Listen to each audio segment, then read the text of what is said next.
vimos sua estrela no Oriente e viemos adorar o Senhor. Aleluia, aleluia, aleluia, aleluia, aleluia, aleluia, aleluia, aleluia. O Senhor esteja convosco. Ele está no meio de nós. Proclamação do Evangelho de Jesus Cristo segundo Mateus. Glória a vós, Senhor. Tendo nascido Jesus na cidade de Belém, na Judéia, no tempo do rei Herodes, eis que alguns magos do Oriente chegaram a Jerusalém perguntando: onde está o rei dos judeus que acaba de nascer? Nós vimos a sua estrela no Oriente e viemos adorá-lo. Ao saber disso, o rei Herodes ficou perturbado, assim como toda a cidade de Jerusalém. Reunindo todos os sumos sacerdotes e os mestres da lei, perguntava-lhes onde o Messias deveria nascer. Eles responderam: em Belém, na Judéia, pois assim foi escrito pelo profeta: e tu, Belém, terra de Judá, de modo algum és a menor entre as principais cidades de Judá, porque de ti sairá um chefe, que vai ser o pastor de Israel, o meu povo. Então Herodes chamou em segredo os magos e procurou saber deles cuidadosamente quando a estrela tinha aparecido. Depois os enviou a Belém dizendo: ide e procurai obter informações exatas sobre o menino, e quando o encontrardes avisai-me, para que também eu vá adorá-lo. Depois que ouviram o rei, eles partiram, e a estrela que tinham visto no Oriente ia adiante deles, até parar sobre o lugar onde estava o menino. Ao verem de novo a estrela, os magos sentiram uma alegria muito grande. Quando entraram na casa, viram o menino com Maria, sua mãe. Ajoelharam-se diante dele e o adoraram. Depois abriram seus cofres e lhe ofereceram presentes: ouro, incenso e mirra. Avisados em sonho para não voltarem a Herodes, retornaram para a sua terra, seguindo outro caminho. Palavra da salvação. Glória a vós, Senhor. Aleluia, aleluia, aleluia, aleluia, aleluia, aleluia, aleluia.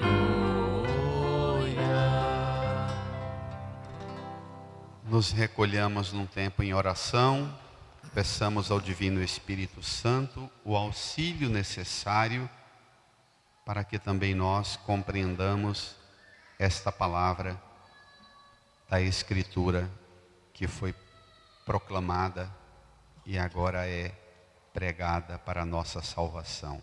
Supliquemos.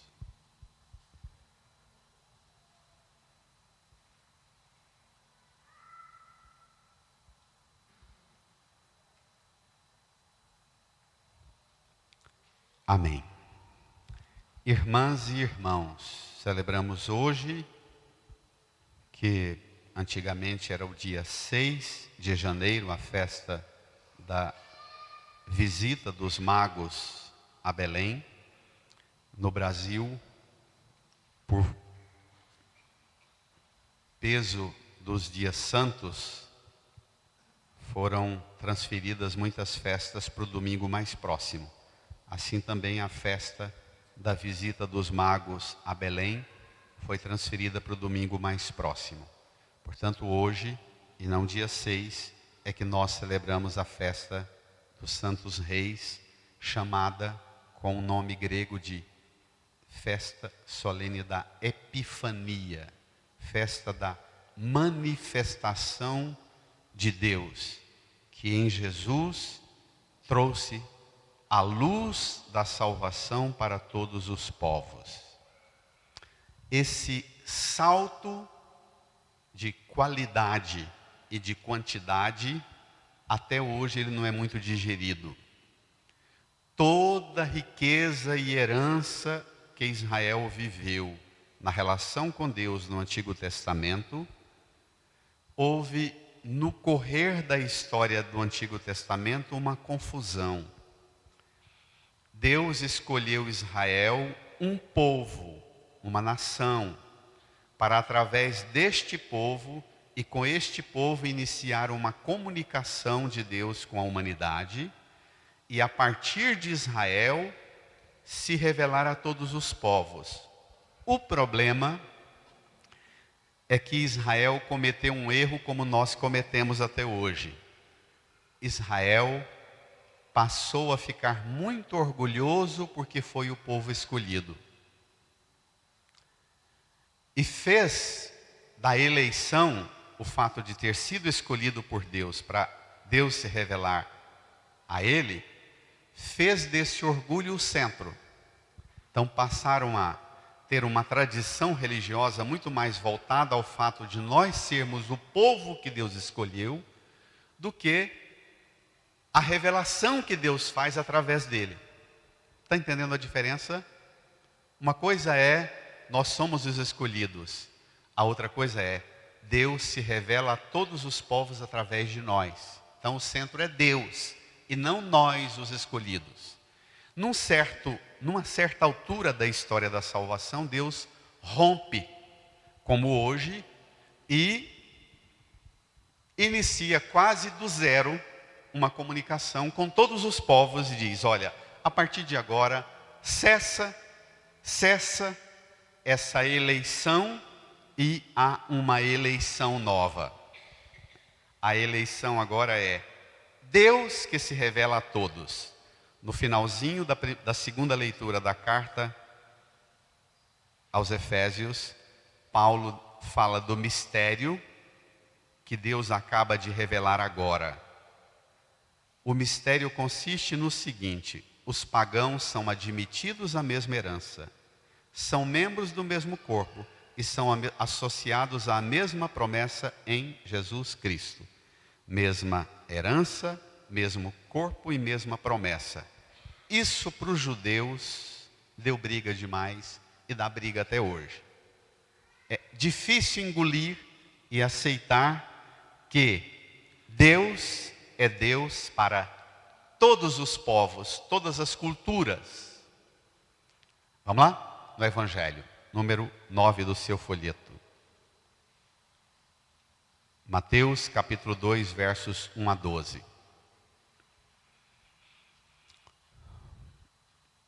Todo ano é esse mesmo texto. Hoje eu vou trabalhar 3 ideias que percorrem o texto: a inquietação, a caminhada e a adoração. Vamos lá. Tendo nascido Jesus na cidade de Belém, na Judéia, no tempo do rei Herodes, leiam. Eis que alguns magos do Oriente chegaram a Jerusalém, perguntando. Espere lá. Magos do Oriente chegaram a Jerusalém. Síntese, tem muita especulação sobre quem são os magos. Síntese. O Oriente é a região das civilizações mais antigas. Imediatamente em Israel, no limite de Israel, eu preguei há pouco tempo sobre Jericó, uma cidade de 8 a 9 mil anos. De Jericó para lá, que a gente chama de Oriente, você só vai tendo civilizações e povos mais antigos. Hoje cedo eu conversava com um casal de amigos que hoje faz 36 anos de casados, estão lá no Nepal, impressionados com o quanto são tradições antiquíssimas que a gente nem sonha numa herança tão antiga e herança espiritual também. Povos do Oriente, magos do Oriente, povos do Oriente chegam a Jerusalém perguntando. Vamos ver? Que pergunta é? Onde está o rei dos judeus que acaba de nascer? Onde está o rei dos judeus que acaba de nascer? Continua? Nós vimos a sua estrela no Oriente e viemos adorá-lo. Pronto. Esse código, a estrela, tem um elemento muito importante. Deus fala com o povo pagão através dos fenômenos com que Deus também começou a falar com Israel. Os elementos da natureza. No Antigo Testamento também Deus falava com o povo através do trovão, do terremoto, da ventania, da chuva, da seca. A comunicação de Deus era assim, as pragas, as bênçãos, a colheita, a fartura. Então, nos povos pagãos, a comunicação de Deus é assim. Bento XVI diz que a criação é o primeiro livro da Bíblia. Isso é tão bonito. O primeiro livro que a gente lê, Deus comunicando conosco, é a criação. É o primeiro livro da Bíblia. Os povos do Oriente são os povos das religiões mais arraigadas aos elementos da natureza. Tem um vínculo de sacralidade com a natureza. A gente sempre se assusta de ver, hoje com o advento da internet, aqueles vídeos que eles têm do culto ao rato, não é? Ao elefante, aos elementos todos, as árvores, as pedras, as cores, a sua cor, quando escuta o horóscopo, é a vermelha, a sua pedra é o jaspe.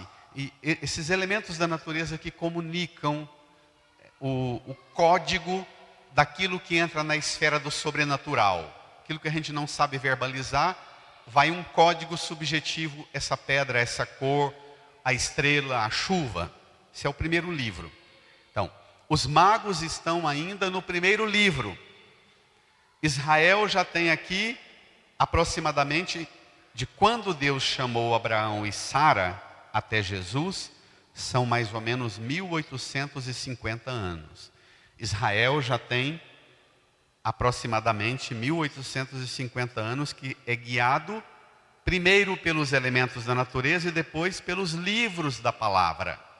A partir de Moisés, são as 10 palavras, os 10 mandamentos, e aí vai acrescendo os livros da aliança. Então, os magos estão no código 00, o livro da criação. Vimos uma estrela e viemos adorá-lo.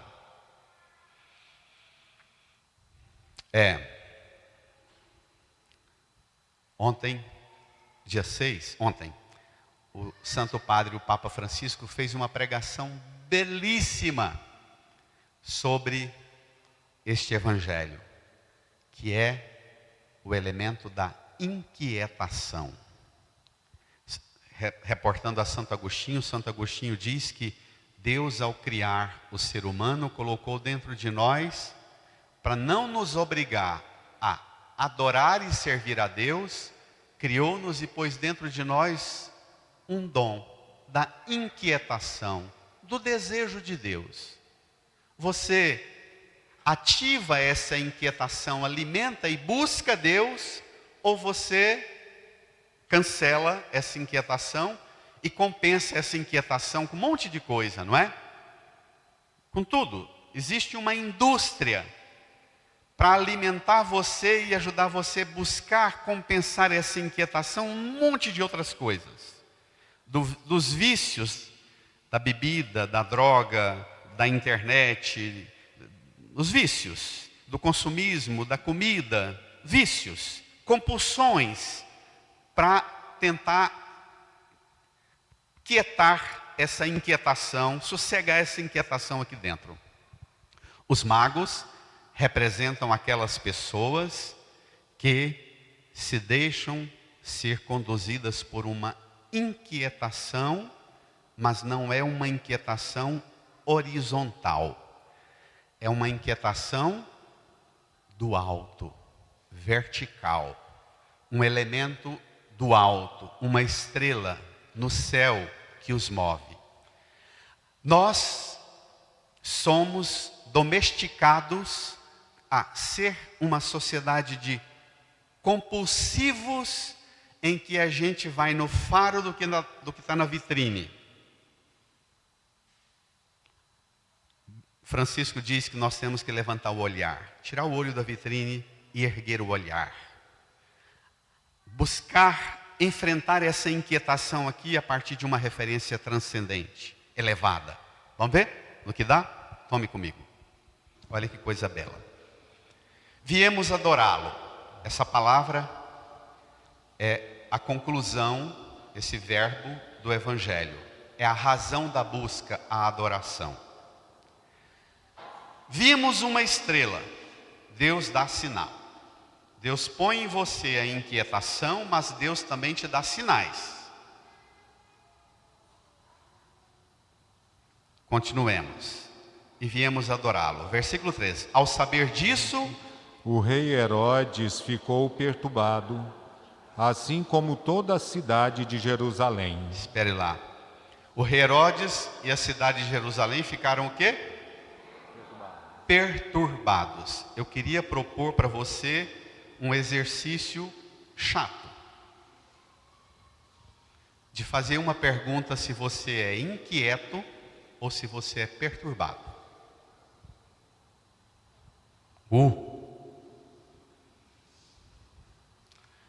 A inquietação, ela põe você num movimento tranquilo, sereno, pacífico, de busca. De perscrutar os sinais de Deus, de buscar ajuda. Buscar ajuda. O perturbado, que é símbolo de Herodes de Jerusalém, que é a capital de Israel, capital religiosa, cultural, econômica, política, social, a cidade está perturbada. Você é um perturbado ou você é um inquieto? Pergunta o Santo Padre, o Papa Francisco. Vamos ver que diferença tem ser perturbado para ser inquieto? Tome comigo.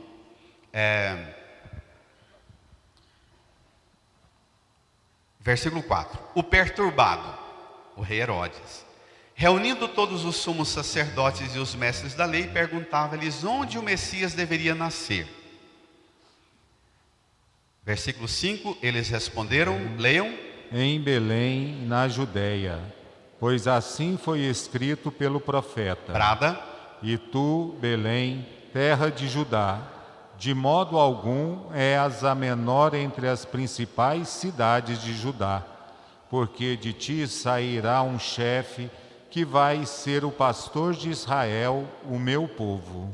Herodes, o perturbado, por causa do poder e medo de perder o poder, chama a elite religiosa, sumos sacerdotes e mestres da lei, com L maiúsculo, da lei bíblica, e Herodes faz um cursinho de Bíblia rápido, para saber se tem algum elemento para pôr em crise o seu trono. Ele faz o curso de Bíblia.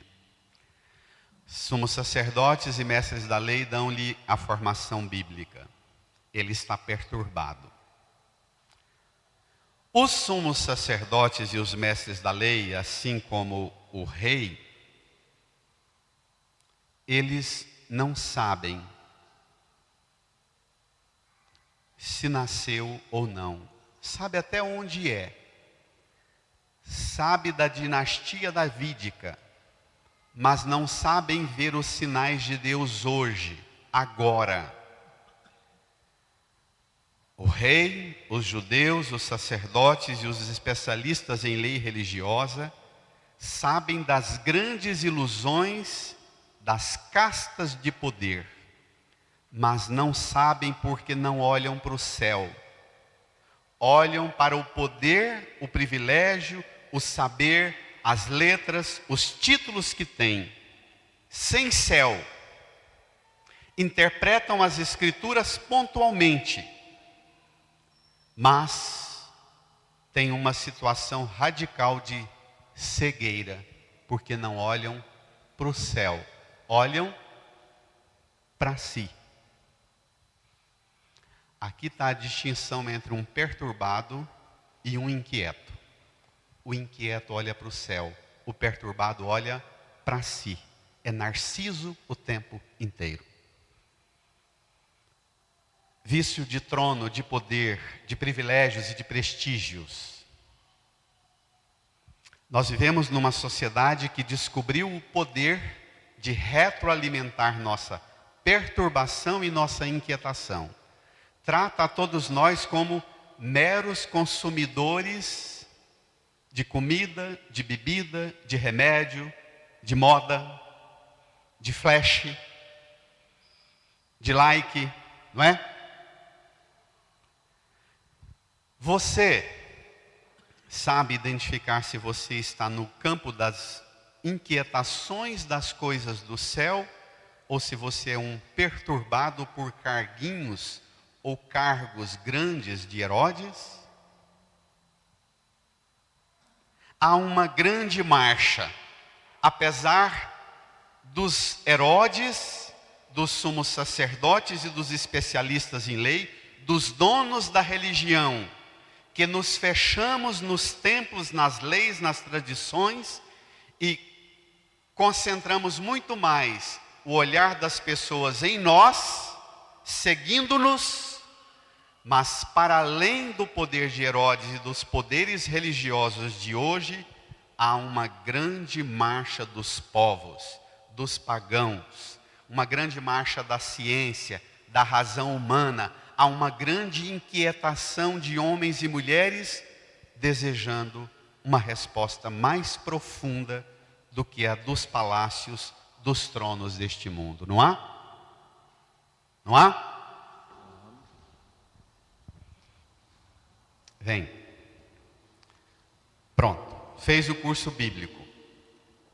E o curso bíblico termina dizendo que o menino, o que vai nascer, será o pastor de Israel, meu povo. De novo, fechado no horizonte de Israel somente.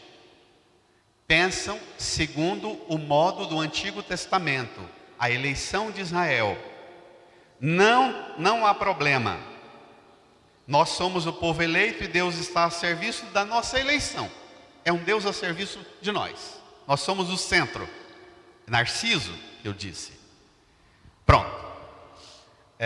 Versículo 7. Agora o desfecho. Então Herodes, o perturbado, chamou em segredo os magos, perturbado, procurou saber deles cuidadosamente quando a estrela tinha aparecido. Agora olha o desfecho.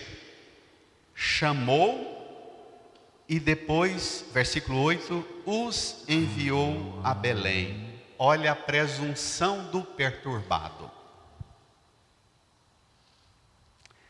O perturbado pega os homens espirituais, que são os magos, porque os sumos sacerdotes e os mestres da lei se tornaram homens do sistema religioso, e agora tem um novo tipo de espiritualidade, os magos, sem vinculação com nada.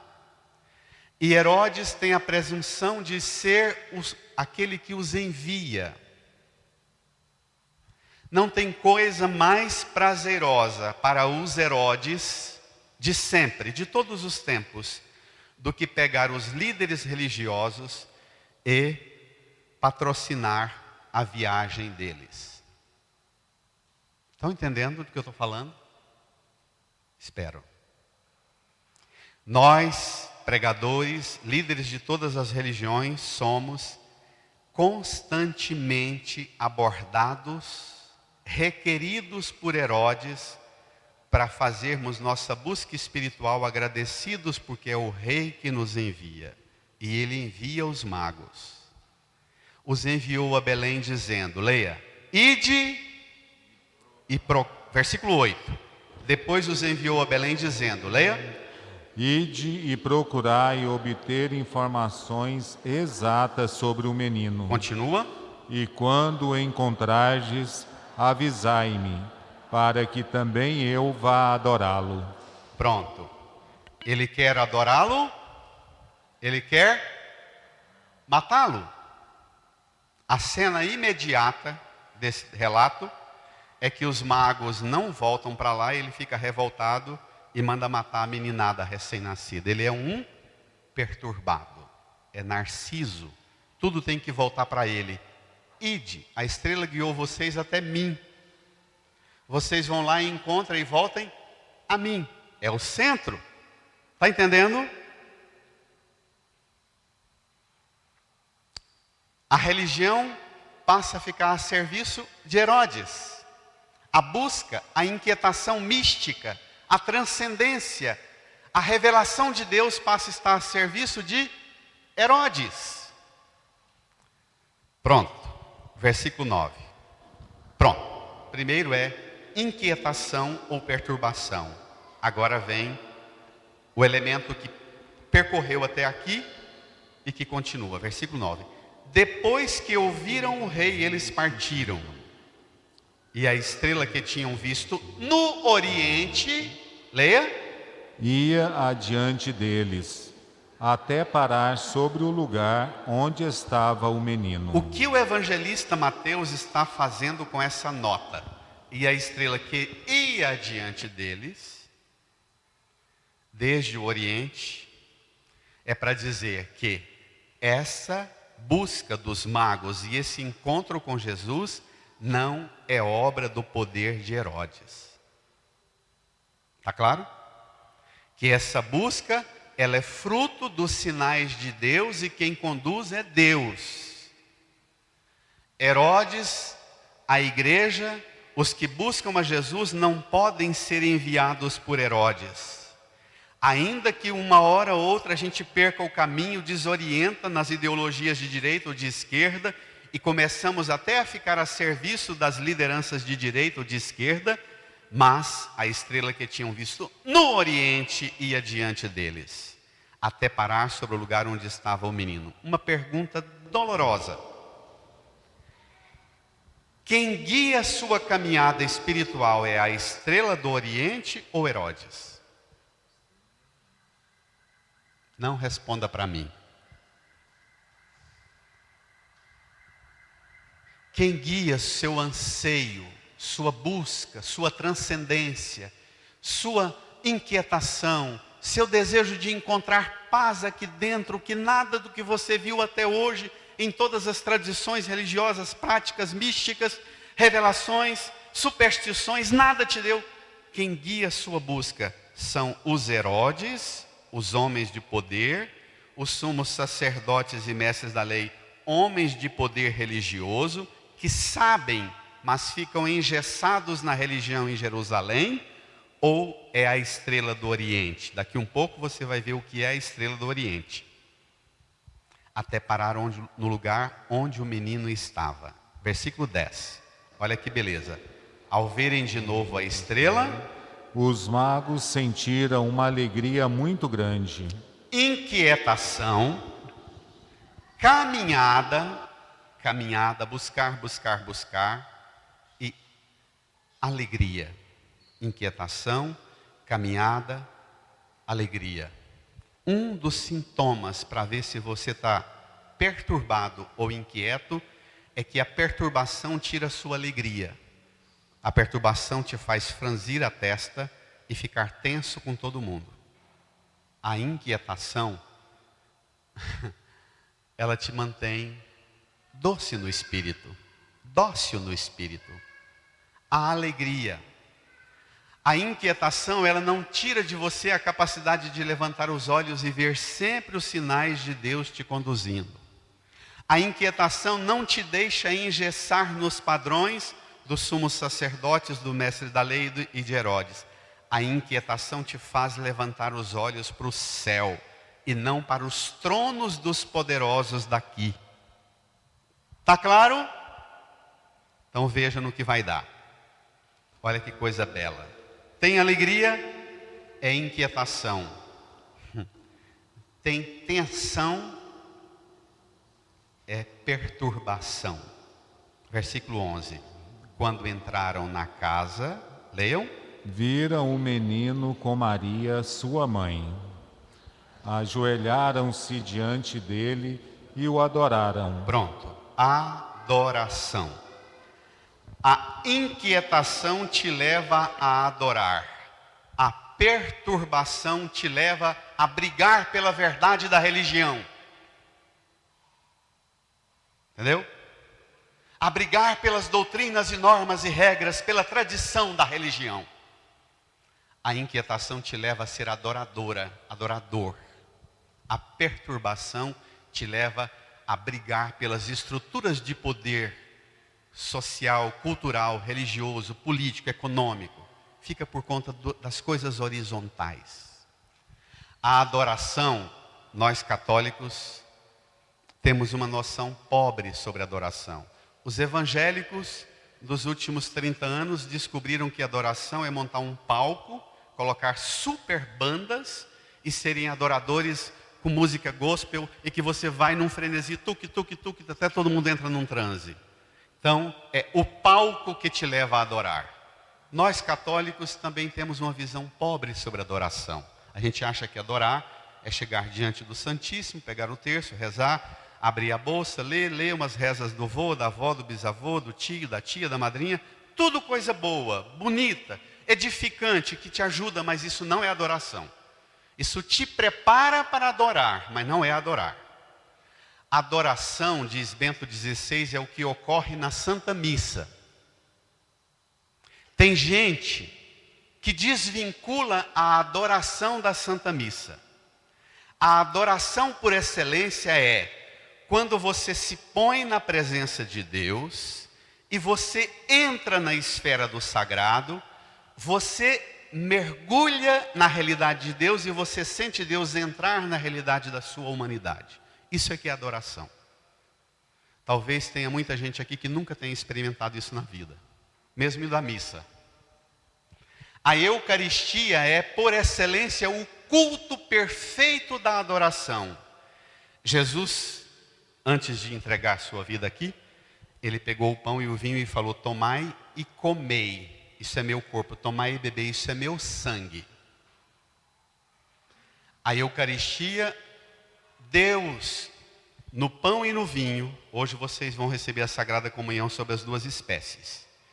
Na Eucaristia, Deus, pelos dons e espécies materiais do pão e do vinho, Deus se torna uma realidade misturada com a sua e você se torna uma realidade misturada com Deus. Isso é adorar. Está claro? O problema é que tem gente que vem cá, recebe a Eucaristia, volta para o banco e fica pedindo: Senhor, abençoa isso, me dá isso, arruma aquilo, cuida daquilo, melhora aquilo, pá. Não para de pedir. Ao receber a Sagrada Comunhão, a gente deveria voltar para o banco e quase que entrar num transe. Deveria ser assim uma catarse. Uma mistura com Deus e Deus que se mistura conosco. Não é à toa que Jesus ao nascer é colocado dentro de um coxo, que é lugar de pôr comida. Porque Belém, em hebraico, significa casa do pão. Ao morrer, ele diz: isso é meu corpo, isso é meu sangue, tomai e comei, tomai e bebei. Nós nos tornamos, Paulo diz, até que Cristo seja tudo em todos. Nós nos tornamos Cristo e Cristo se torna um em nós. Não é bonito? Isso é adoração. Bento diz que o grande problema é que nós divorciamos a adoração da Eucaristia. E você precisa recolocar sua experiência mística de adoradora, adorador, quando Deus entra em você e você entra na divindade de Deus e se torna uma coisa só. Um só corpo e um só espírito. É tão estranho que tem gente que recebe a hóstia e vai para a capela do Santíssimo. Isso é uma heresia. Porque a finalidade da Eucaristia, vocês vão prestar atenção hoje na oração eucarística. A oração eucarística diz: para que participando deste pão e deste vinho nós nos tornemos um só corpo e um só espírito. Além de entrar no mistério de Deus, nós temos que todos que comemos e bebemos o corpo e sangue, nós todos nos tornamos o corpo de Cristo. Como pessoa eu sou membro. Como membro da comunidade eu faço parte do corpo de Cristo. Pronto. Adorado, aí vem o desabrochar. Quando você adora, você descobre quem é Deus. Os magos também descobriram. Vamos lá?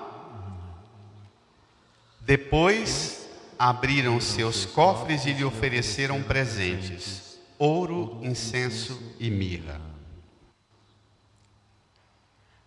Ao oferecer o ouro, que era o símbolo do poder, os magos confessam para nós que Jesus nos revela. Em Jesus nós encontramos quem é o divino Pai eterno, o poder, a verdade eterna, onipotente. Ao oferecer o incenso, os magos dizem para nós que Jesus nos traz o Espírito Santo, a vida onipresente, que está em todas as realidades, presente em tudo. Ao oferecer a mirra, os magos ensinam para nós que Jesus, por sua morte e ressurreição, é o caminho que nos leva à eternidade. Onisciente, aquele que é Senhor de tudo, tem as chaves da ciência da vida e da morte. Então, quando você adora, você descobre Deus na sua plenitude. Os magos oferecem o presente e confessam para nós quem é o Pai, quem é o Filho, quem é o Espírito Santo. Se você adora, você sai da experiência de adoração sabendo quem é o Pai, quem é o Filho, quem é o Espírito Santo, e sabendo que você está na comunhão mais estreita com esse Deus onipotente, onipresente e onisciente. Ouro, incenso e mirra é a oferta que revela para nós quem é Deus. Termina o texto. Bradem, versículo 12. Avisados em sonho, para não voltarem a Herodes, retornaram para sua terra, seguindo outro caminho. Nunca mais Herodes vai me enviar. Nunca mais Herodes vai mandar na minha caminhada espiritual. Nunca mais. Avisados em sonho. Hoje, Deus não te guia mais pelo sonho e nem pela estrela. Por quê? No lugar do sonho entrou a palavra. E no lugar da estrela entrou a Santa Igreja. Está claro? Essa é a fé católica. Nós não somos guiados por sonho e nem por estrela. Porque no lugar do sonho tem a palavra, no lugar da estrela tem a igreja. Hoje você tem todas as condições, todos os dias e todos os domingos, de ser uma adoradora e um adorador perpétuo, recebendo o corpo e sangue de Jesus, instruído pela palavra da Sagrada Escritura. Você é conduzido a comer e beber, experimentar Deus em você e você em Deus, uma adoradora, adorador em espírito e verdade, que é o adorador que Deus quer, que Jesus falou para a samaritana. Amém? Amém. Adore-o com uma salva de palma e aclamando bem forte. Brada, brada, brada.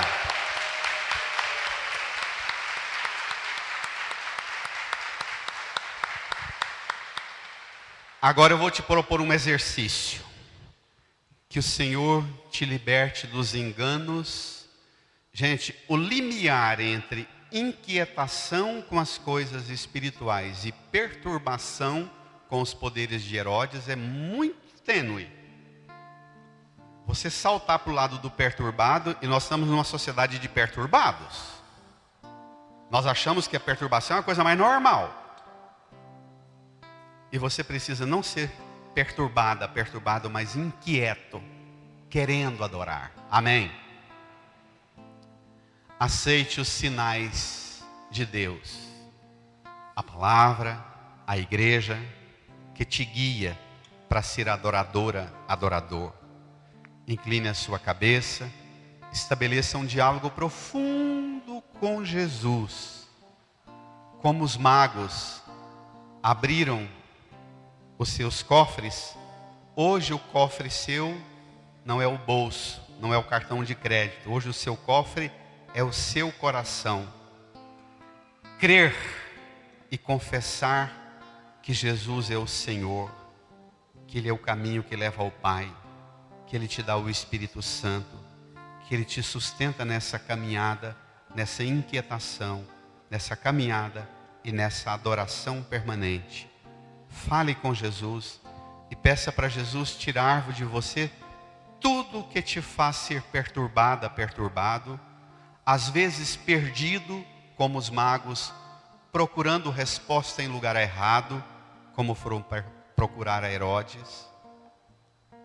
Peça a Jesus para dar a você a graça de voltar por um outro caminho e nunca mais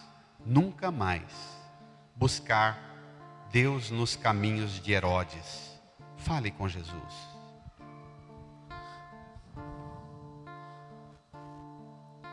Liberta-me, Senhor, com teu Espírito, e minha alma reviverá.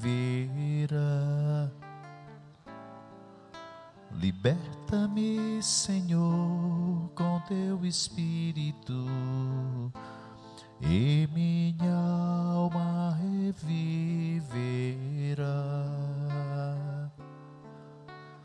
Para te adorar, para te louvar, liberta-me, Senhor Jesus. Para te adorar, para te louvar, liberta-me, Senhor Jesus. Fiquemos em pé. Ergue-me, Senhor, com seu Espírito, e minha alma reviverá. E minha alma reviverá.